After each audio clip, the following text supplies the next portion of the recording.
All right, everybody, welcome to another deep dive. Today, we're heading to Spain, to Barcelona. Ooh, Barcelona. Yeah, and to help us plan this dream trip to Barcelona, we've got a couple of sources. One is a really detailed travel guide all about Barcelona, and then we're also going to be referencing FlightNHotels.com. So between those two, Sounds like the perfect combo. I think we're going to be set to just jump right in and figure out what we need to do to plan this trip. So the guide kicks off with this Barcelona top 10. Like the must-sees. Okay, love a top 10 list. And the first one they mention is the Sagrada Família. And they say it's been under construction for over 140 years. Wow, that's a long time. Yeah, can you imagine starting a project and it's still going 140 years later? Yeah, I mean, it really shows you the level of ambition behind Gaudi's vision for this. It wasn't just about building a church. It was about creating something truly extraordinary. And the fact that it's still under construction today, it kind of adds to that mystique. You know, you're witnessing a masterpiece in progress. I think that's a good point. It's like history is unfolding before your very eyes. Exactly. And speaking of Gaudi, his influence is all over Barcelona. I mean, you're going to see his work everywhere. Okay, yeah. Because next up on the list is Park Güell. And I'm getting the sense that this is another one of his creations. It is. Yeah. And this one is just pure whimsy. I mean, imagine colorful mosaics, sculptures that look like they came straight out of a fairy tale. It's like stepping into a dream world. Oh, wow. It's like a real-life wonderland. Exactly. And you know, it's not just about the quirky designs. It's the way he blends art and nature, the way he uses organic forms and incorporates natural elements into his work.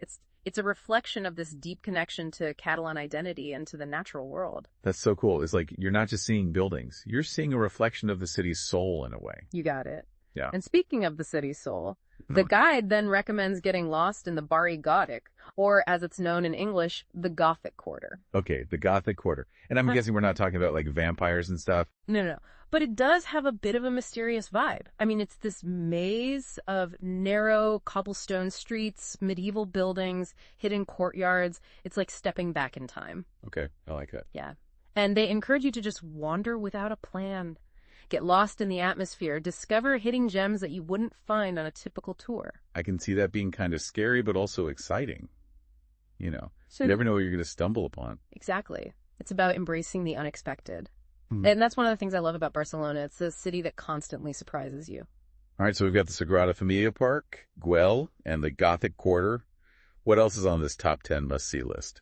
Well, up next, we have a couple more of Gaudi's masterpieces, Casa Batlló and Casa Milà.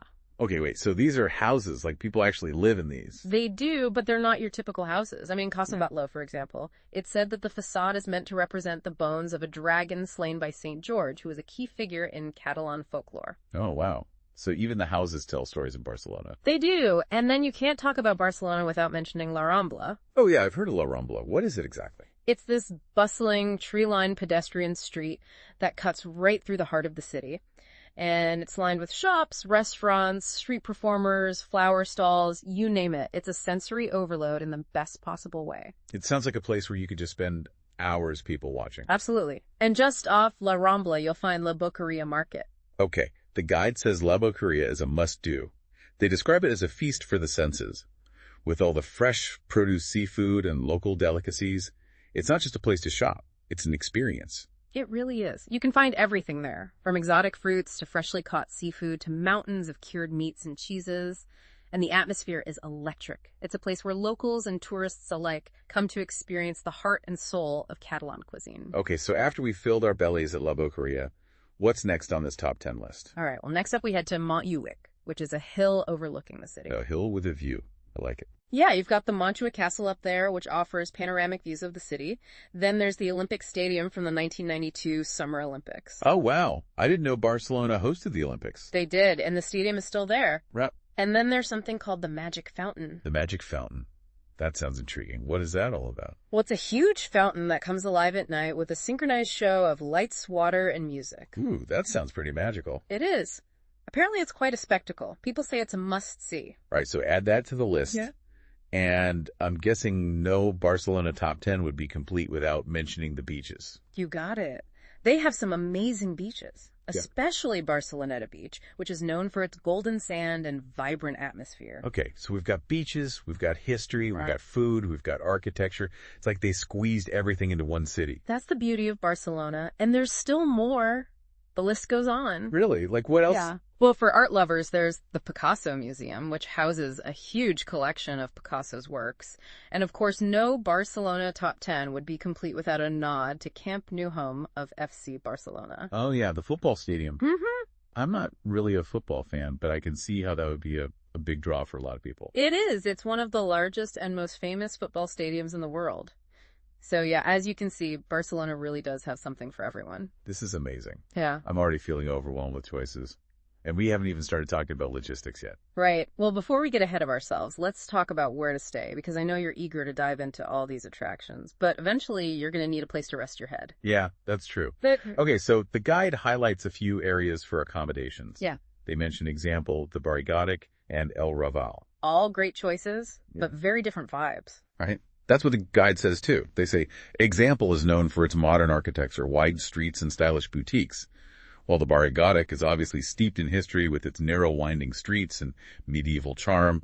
And then El Raval is described as a more multicultural and bohemian area with a slightly grittier edge. Yeah, El Raval is definitely more of an up-and-coming area, known for its street art and independent shops. So many options. I know, it can be a bit overwhelming. So let's imagine for a second, you've just landed in Barcelona, you've dropped your bags off at your hotel. What's the first thing you want to do? Where do you picture yourself spending your evenings? That's a good question. I think I'd want to be somewhere central, within walking distance of all those amazing sights and sounds. Maybe a place with a bit of old world charm, but also with modern comforts. You know, somewhere that feels authentic, but also has a bit of a buzz. So you appreciate a blend of history and contemporary style. That actually makes me think of Elvin. Yeah, it's a neighborhood just east of the Barri Gòtic. It's got that medieval charm with its narrow winding streets, but it's also a bit more trendy and up and coming, So you'd be surrounded by history, but with a touch of modern flair and plenty of fantastic restaurants and cafes to choose from. Ilborn. Okay. I'm liking the sound of that.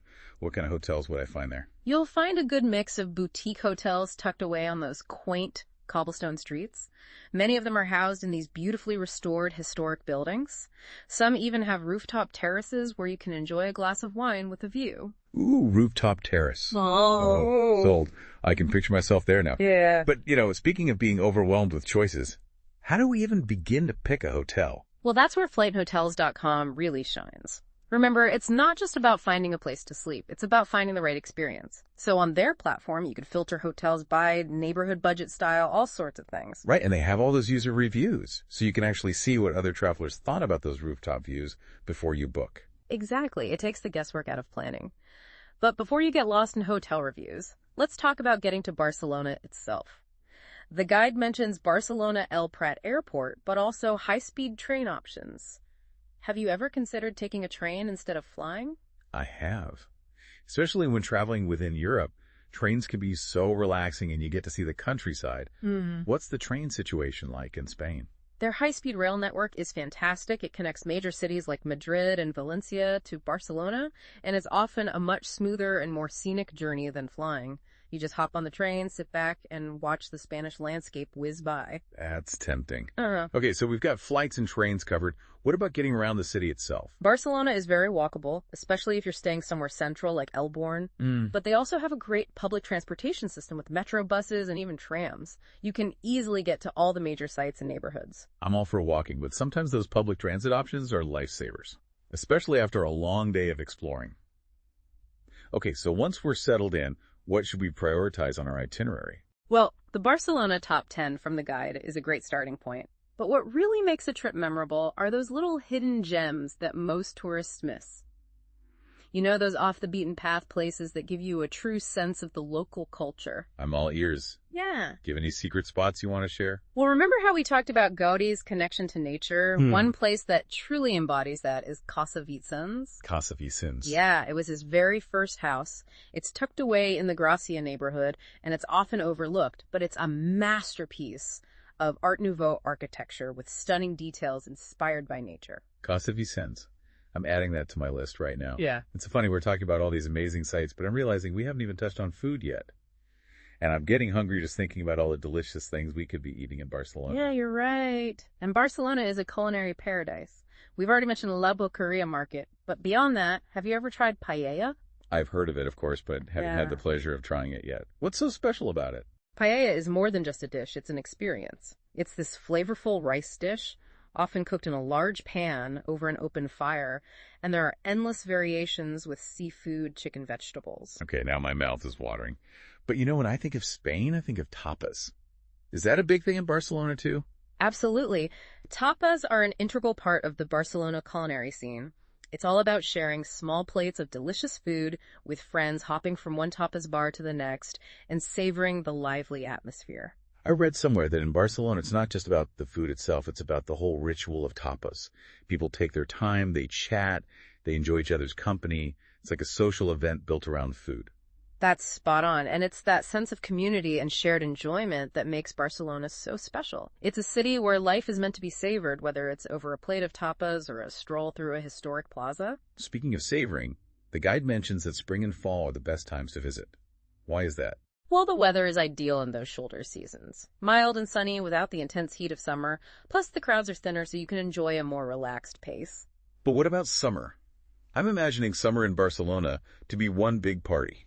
It definitely is lively in the summer with festivals, outdoor concerts, and beach parties galore. But it can get very hot and crowded, so it depends on your preference. Some people thrive on that energy, while others prefer a more laid-back vibe. So if someone's looking for that classic postcard-perfect Barcelona experience with beautiful weather and a vibrant atmosphere, you'd recommend spring or fall?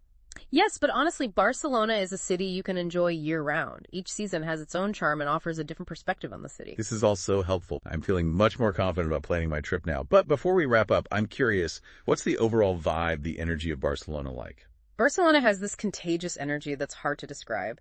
It's a city that embraces life, celebrates creativity, and welcomes everyone with open arms. So it's not just about the sights, it's about the feeling you get when you're there. Exactly. It's a feeling of freedom, of possibility, of being surrounded by beauty and history and vibrant culture.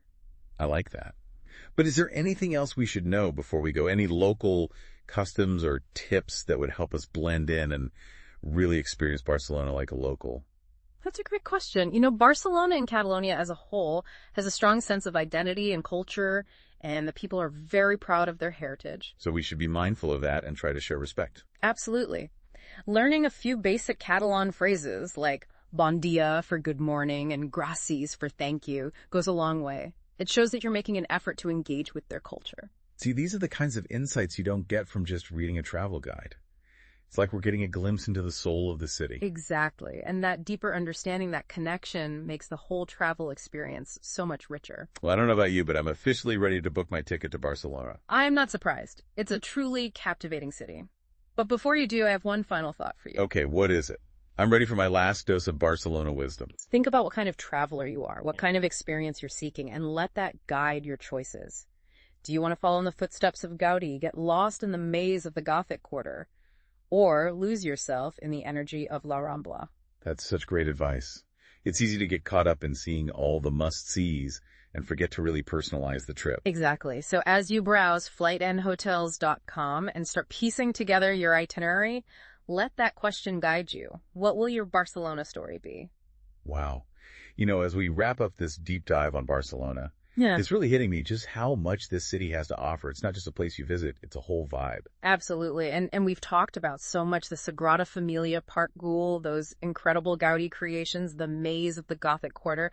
But what really stands out to me is how all of that blends with everyday life in Barcelona. Yeah, I'm with you on that. I'm picturing myself like walking down Las Ramblas, soaking up the energy, maybe stopping for some fresh fruit at La Boqueria. Oh, yeah. And then later finding a quiet corner in Park Güell just to take it all in. Yeah, and then later on, finding a tapas bar, having those little bites and those great conversations. It's in the stars. Yeah, exactly. Yeah. That's the dream right there. Yeah. I think this deep dive has given me a whole new appreciation for what a Barcelona trip could be. I hope so. And remember, it's not about checking things off a list. It's about creating your own story. Right. What kind of traveler do you want to be in Barcelona? What are you going to discover? I love that. And speaking of planning, I have to give another shout out to FlightNHotels.com because they really do make it so much easier to figure out the flights and where to stay. Absolutely. Their platform is so user-friendly. You can compare prices, read reviews, find hidden gems. It takes all the stress out of planning. Right. So if our listeners are feeling inspired and they want to start planning their own Barcelona adventure, where should they go? Head over to FlightNHotels.com. Let your curiosity be your guide. Yeah, dive into those user reviews. See what other travelers are saying. Explore the different neighborhoods. Yeah. And let your imagination run wild. Well, this has been a fantastic deep dive. I feel like I've gotten a real taste of Barcelona, even though I haven't even set foot there yet. It's been a joy sharing this journey with you. And remember, Barcelona is just one of many incredible destinations out there, just waiting to be explored. So true. So until next time, keep exploring, keep dreaming, and keep diving deep. Happy travels, everyone. Bye, everybody.